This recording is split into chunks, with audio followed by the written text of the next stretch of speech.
Hey, I'm Ben Silverio. I'm Lavender Vyxn. And I'm Ansel Burch. And it's Time to party! I don't know why I did that. You can't see me headbanging. You didn't make an accompanying noise. What, I didn't. What is the No. accompanying noise for throwing up the horns? I don't... Wow!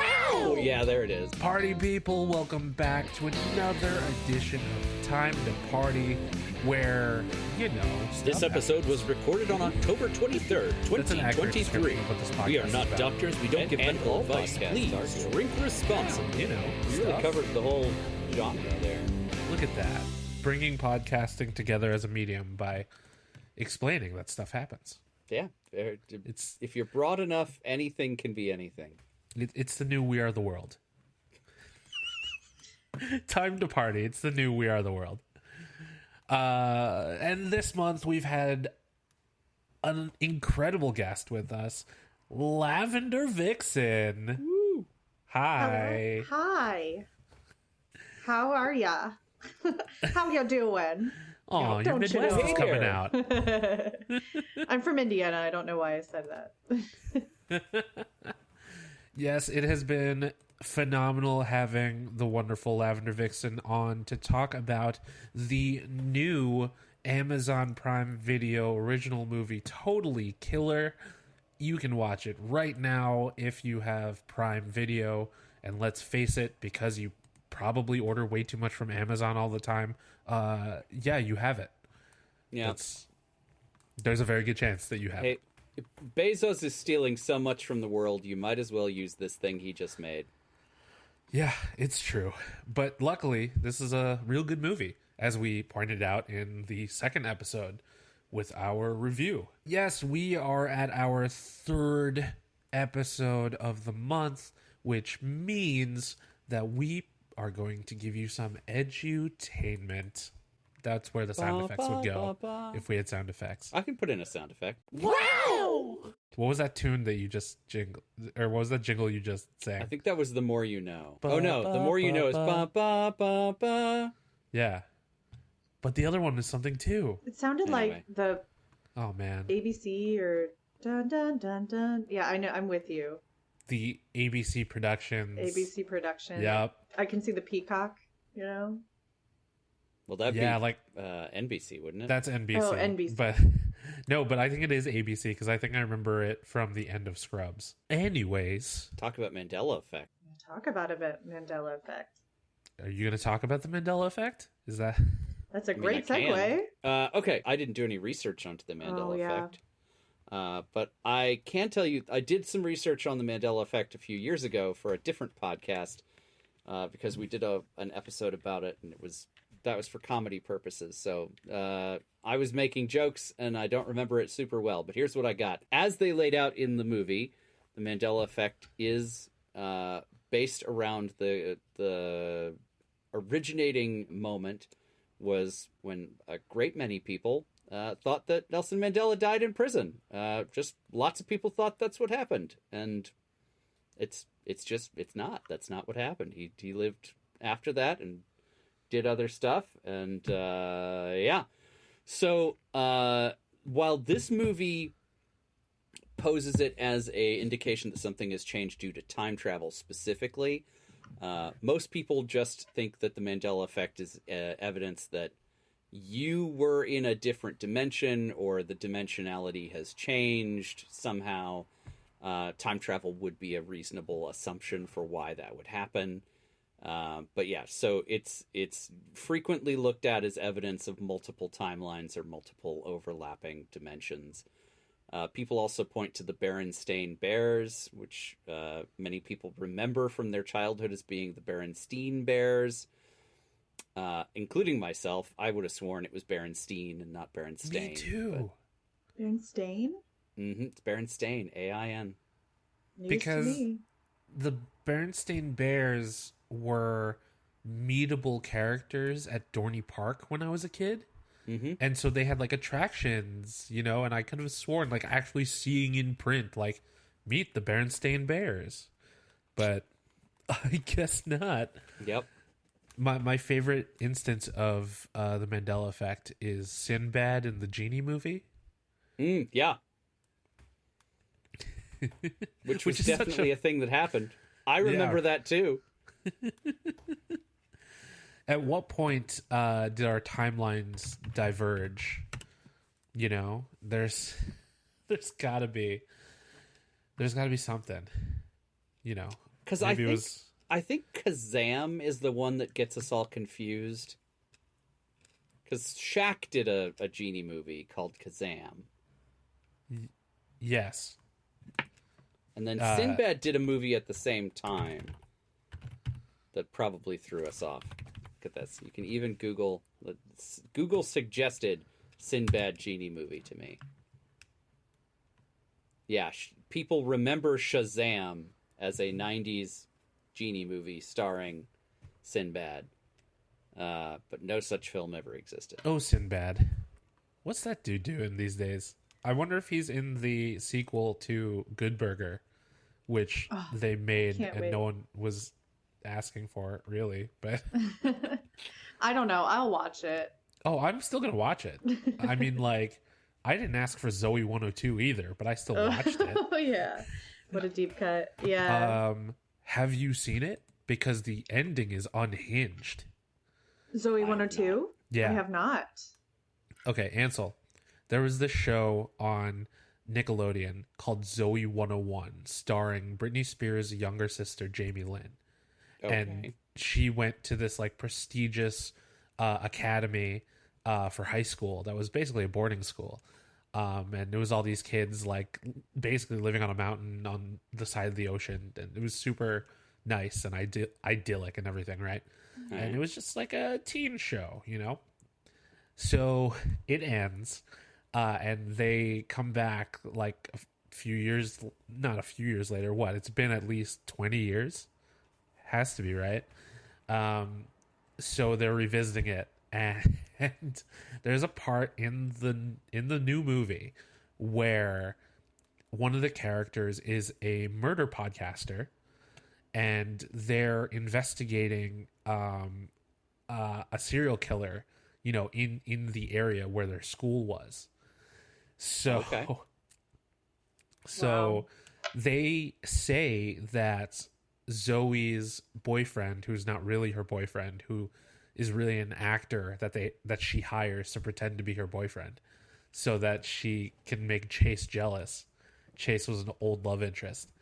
But yeah, in the end, the podcasters were just like, "Hey, we're so sorry that we thought that you were the killer. You know, that was our bad." And he's like, "Oh, don't even worry about it." And then at the very end of the movie, you see him open the trunk of his car with a body bag in it, and it's like moving. And then he looks menacingly at the camera, shuts the trunk, and then credits. I'm That's like, the ending? someone from the wedding totally is getting murdered. Huh. What? Yeah. That is so unhinged. That's what I'm saying. That's What a so wild weird. concept. I know. And the craziest part about it is that like the showrunner who was originally involved, who like got exposed to be like a super creep, he would do something like that to make like the end of one of his shows like that wild, and he wasn't involved. So I'm just like, who decided this was a good idea? You had this happy, upbeat reunion story of people getting together from their high school days, and now suddenly murder. JK, Mustache there was twirl. murder. Ha ha ha. Murder podcasts. That's the through line for this month. Yeah. Truly. Anyway, so that's a little something about the Mandela effect. What did you guys want to talk about? I'm sitting here Googling, so it's, again, a very shallow dive. Right, that's what we're here for. Yeah, that is really what we're here for. Okay, I'm just going to dive in then. Okay, so there's this part, very short part. So after our lead character, like, discovers she's now in the 80s, she links up with this mom in a very awesome tracksuit. And she has a couple kids with her. And then she's like, "Do you need a ride?" And she's like, "What? You're a complete stranger. I'm not going to accept a ride from you." And she goes, "Do I look like the type of person that..." Whatever she says. But, like, she's like, "Get in my car with my kids." And then she pulls up to the high school, and she comes out and just like, secondhand smoke is Cloud pouring of smoke, yeah. out of this car. And it's kind of funny because it's definitely referencing the time frame of which we're at. So we're in like, I would assume we're in the early 80s in this 87. world. 87? Because it was after Back to the Future came out. Okay, so 87 time frame. So I was curious about like secondhand smoke and like when yeah, like when at what time did, smoking in restaurants end and stuff like that. So here is what I found. So it says on February 25th, 1990, the no smoking sign was permanently lit on U.S. domestic airline flights. So it wasn't until 1990 that they stopped allowing smoking on flights for flight attendants or passengers. So flight attendants are just smoking. Oh yeah. Oh my god, incredible. Another tidbit I found is 12 states have not banned indoor smoking to this day, which I actually have a story to. Okay, well, first of all, let me say. Really? Yeah, 12 states. Alabama, Arkansas, Georgia, Kentucky, Mississippi, Missouri, Oklahoma, South Carolina, Texas, Virginia, West Virginia, and Wyoming. I knew one of them was Texas. Yeah, I actually, so I have travel danced in Texas before, and I have worked at a club out there where you can just like smoke cigarettes in the bar. I would say that they're banned from restaurants, but not bars. Interesting. So that I have a direct, link to. You've and can experienced confirm. this one. Yes. You could smoke in hospitals in 1980. Oh. That's real safe. So yeah, like traditional spaces like bars and restaurants, but on buses, trains, and planes, and hospitals. And other like retirement communities and stuff like that. It wasn't until 1992 a review estimated that secondhand smoke exposure was responsible for 35,000 to 40,000 deaths per year in the United States in the early 1980s. So in this time frame, those kids that were sitting in the back seat were exposed and at risk. It increases your heart risk, risk increase of heart disease due to ETS was 2.2%, while the attributable risk percent was 23% of passive smoke. Wow.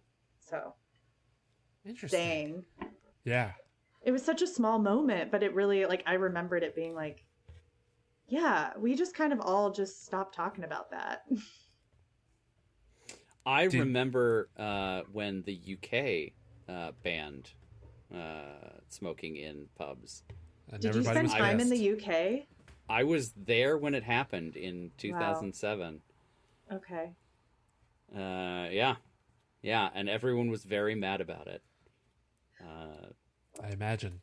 Which I wasn't. I was like, oh, this is super normal. No. Smoking in pubs is gross and weird, and I've hated it the whole time I was here. And they were all like, shut up. You're like, no, go ahead. Continue this ban, please, for everyone's health and well-being. Please do the ban thing. There's a global pandemic coming. Like, everyone stop. Yeah, you're gonna want those lungs. Oh no.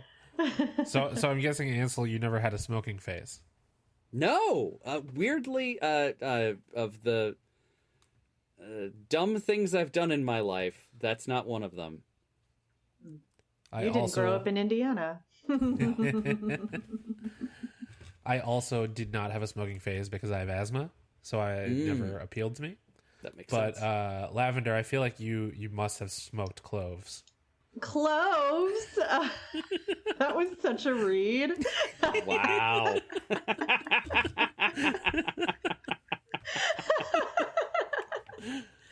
What do you think I am? Some kind of hippie? No.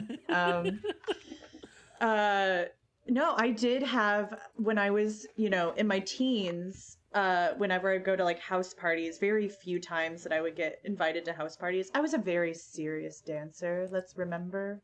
So yes. I did not have time. I was like competing. I was in like an after school studio for, 5 hours after school every day. So I didn't really have a lot of time. But I did, like, when I, towards the end of my high school career, like, packs of cigarettes were like $5. I'm not kidding. Like, it was ridiculously cheap. They wanted you. They basically shoved it into your hands. And they were like, here. And they were pink and they were cute. And like, a lot of my friends did it. So yes, like, we passed around an entire pack and we would like blow through those suckers often. So I totally understand it. I am definitely like, don't smoke cigarettes anymore. I feel like, the recent thing that I think we all are like, still don't have a lot of information about is like vaping and stuff like that. I feel like it's such a big culture in like strip clubs. Interesting. And a lot of the dancers do, like, because like managers don't really care if you vape inside because it's not sticking to the furniture. Doesn't smell everything up. Doesn't smell, and it's just there's a lot of downtime before the club gets busy and stuff like that. So, a lot of the dancers are young. They're impressionable. They're 19 to 21 years old in their prime, sort of, as a dancer. I'm a 31-year-old stripper, so take that for what it is. But it is that definitely that is definitely a thing that I have noticed is, the use of vaping as a form of smoking. And I don't think it's all that great for everybody, but, we live and we learn and we get a little bit better at it as time goes on. Wow! There were so many things that I wanted to explore about this movie because, I feel like a lot of people had an 80s phase. I mean, I am technically an 80s baby, but literally was a baby the whole time. So. Yeah, just barely, yeah. Yeah, exactly. So, I mean, I was there, but I didn't really take part in a lot of the 80s stuff. So I was more of a 90s kid because I was an 80s baby. But some of the things that I was thinking of exploring in this month's edutainment were compost, cocaine, the Mandela effect, which Ansel so masterfully covered, and the quantum drop ride, which plays a very important part in the movie in that it becomes like the way that Jamie gets back to the future. But the topic that I ultimately chose is the photo booth. I know that's kind of a basic a basic topic. Some of our best ones have been basic. Oh, that's reassuring. Phone book. I mean, that was a classic. It's hard to top saddles. Some other ones. I mean, it's probably hard to bottom saddles too. But yeah. So sorry. But yeah, photo booths play a big part of Totally Killer. It is the first apparatus for the time travel machine created by Lauren and perfected, I guess, by Amelia. So I wanted to look into when the modern photo booth actually came to be. So, as we know, history tells us that photography was invented in 1826. Mm-hmm. It took until 1889 to come up with the first automated system for taking photos. And the first time that happened was at the Paris World Fair in that year. And even though they say automated, it actually took 20 people in a huge room to make the automated system work. And that was the way automated photos worked for like 3 decades after that. Because it wasn't until 1925 that Anatole Josephowitz patented a machine that took automatic photos. His machine looked like the old enclosed photo booths that you'd probably think of when somebody says photo booth, you know? And he basically took one of those and set it up in Times Square. He called it the Photomaton, and it cost 25 cents. That's a lot back then. Exactly. And it took 8 pictures, and it was printed out onto strips, and it took 8 minutes for it to print. Thinking about how, like, you know, instantly you get pictures back on, like, Polaroids and stuff. But I'm going to get to Polaroids in a second. Because Anatole, when he set up his studio in Times Square, he ended up taking over 7,000 pictures a day. And the lines would stretch out the door and around the corner, even when he was open until 4 a.m. Wow. Dude was really committed to taking these pictures. Yeah. It's a lot of drunk photos. Exactly. Could you imagine the old-timey drunk photos? He's just raking in money, though. I want to see those so badly. Yes. The problem is you couldn't be too drunk because you had to sit, like, super, super still. Yeah. I mean, the printing took 8 minutes, but, like, you know, the whole process of taking the picture also was a process. And so Anatole's invention basically stayed the same until the 70s, when Polaroid kind of revolutionized the photography business. You know, with their instant photo cameras, who really needed photo booths anymore, right? Like, at that time, photo booths basically just became a tool to take your passport photo. However, that would change in the 90s thanks to Sega, creators of Sonic the Hedgehog. Because, yeah, so the Japanese call it purikura. Basically, they took photo booths and made them so that you could digitally alter the pictures and add all these cutesy, kawaii images and words and stuff to your image in the photo booth. They were first introduced by Sega and a company called Atlas as the Print Club photo booth.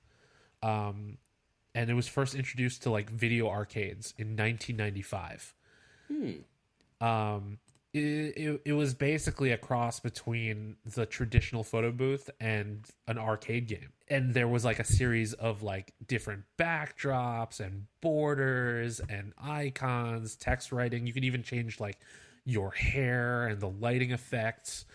And similarly to how Lavender has experience with smoking in clubs, I totally had experience with Purikura booths in the arcades, because I remember having my CD player with stickers from these photo booths all over it, of just, like, my cousins, my friends, because, like, we hung out at the arcades in the mall playing DDR, so those machines were already there, you know, and they were, you know, super cute. Now you basically have a photo booth in your pocket. Oh, yeah. Thanks to your cell phone, since every phone now has a camera, and you can download a photo booth app to, like, make it look like an old-timey photo booth. Put you in different hats and stuff. Yeah, exactly. I mean, like, TikTok and Instagram stories and stuff like that are just an evolution of the photo booth, right? So there you go. Now you've learned a little bit about the photo booth. Wow. Awesome. I love it. Yeah, that was really cool. Thank you for that shallow dive. Yeah. And while we're here, I did also do a shallow dive on the ride that we were talking about. Oh. So I just wanted to talk very briefly about it, because there's not a whole lot to know. Aside from getting into, like, specific models of it and how they went to this fair and that fair and that would be fascinating if you wanted to read a book about like carny life. But the fascinating thing I found about the ride is it is way older than I would have thought. Although at the same time, it could be older yet and still not shock me too much. So having said that, give me a guess. When do you think that a ride that spun you around so fast you got stuck to the wall would be open to the public? 1969. Nice. I'm going to say 1820. Okay. Whoa. And it's in the middle of the two. 1948. 1948. All right. Yes, this is a post-war thing from Germany. Of course it is. So who knows? Maybe they were using it for something else, and they were like, what do we use all these motors for? Here you go. But yeah, so it was originally called the Rotor, and it was patented by a German engineer, Ernst Hofmeister, in 1948. And yeah, the rotors were built in Germany and then all over the world after that. In the United States, they were constructed starting in the 60s, and they went by a bunch of different names.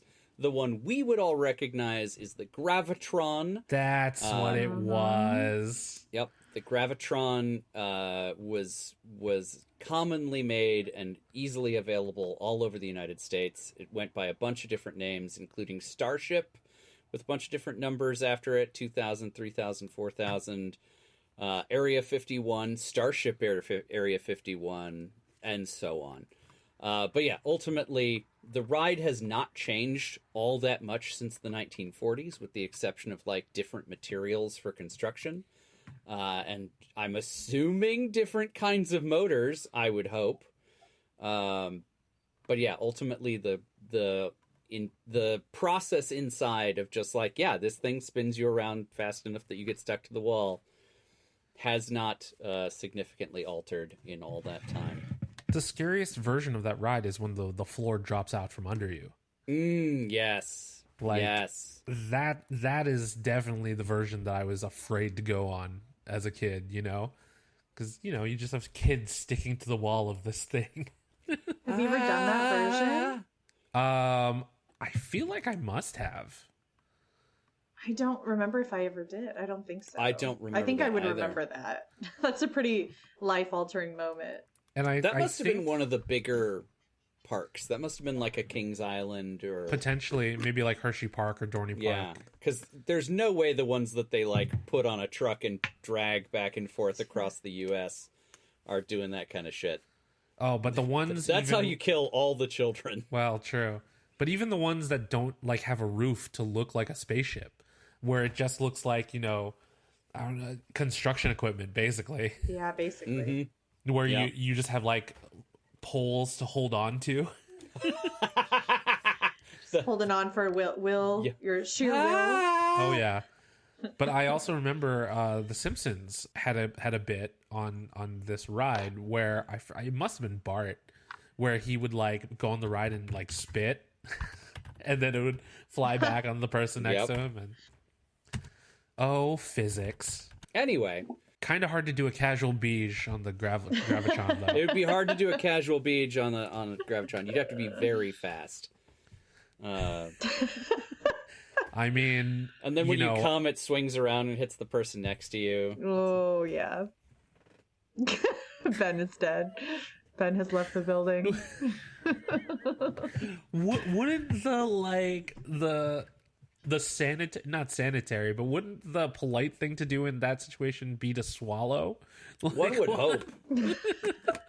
I feel like the gravitational pull would just kind of like lock you guys in, like, you know, that's a choking hazard fair. At that point. Take a deep breath because you live here for a bit. Oh my god! I think we just found casual beiges. We just found the new trend. Beige. The new trend in sex parties. That's the new cinnamon challenge. Just Gravitron blowjobs. Challenge. Yeah, yes. All right. The next Instead of time we go beef. to an orgy and they've rented a Gravitron, we will know we've made it. I want a cut of that if that happens. give me a cut of the door. Although 69 would be just super easy. Oh, yeah. I feel like it just like lock you That in might be there. the best way to 69. This is the triple X version of this podcast. Welcome to- Time to party after dark. Oh, amazing. It's Well, we're not bound going to get there, right? I mean, the sex industry is very forward thinking. Yeah. Uh, I cackle in sex work. Well, all right, party people. This has been a great month. We're so glad to be back. Thank you majorly to the incredible, the incomparable, the glamorous Lavender Vyxn for joining us. Thank you. I had so much fun. Thanks for having me. Extra shout out Wonderful having to you. Cobalt Blue Vyxn for Cobalt Blue Vixen for making a appearance here and there. I didn't know that was their full name. That's so good. Yeah, we're a team. Oh man. And if we decide to take a super long break again, maybe we'll tell you. But We'll do our best. Yeah. we'll do our best, life's hard out there, right? Yeah. Life's hard. It's Wear been a hard helmet. time for all of That's- us, and hopefully it gets better for everybody. Yes, in due time. Huh?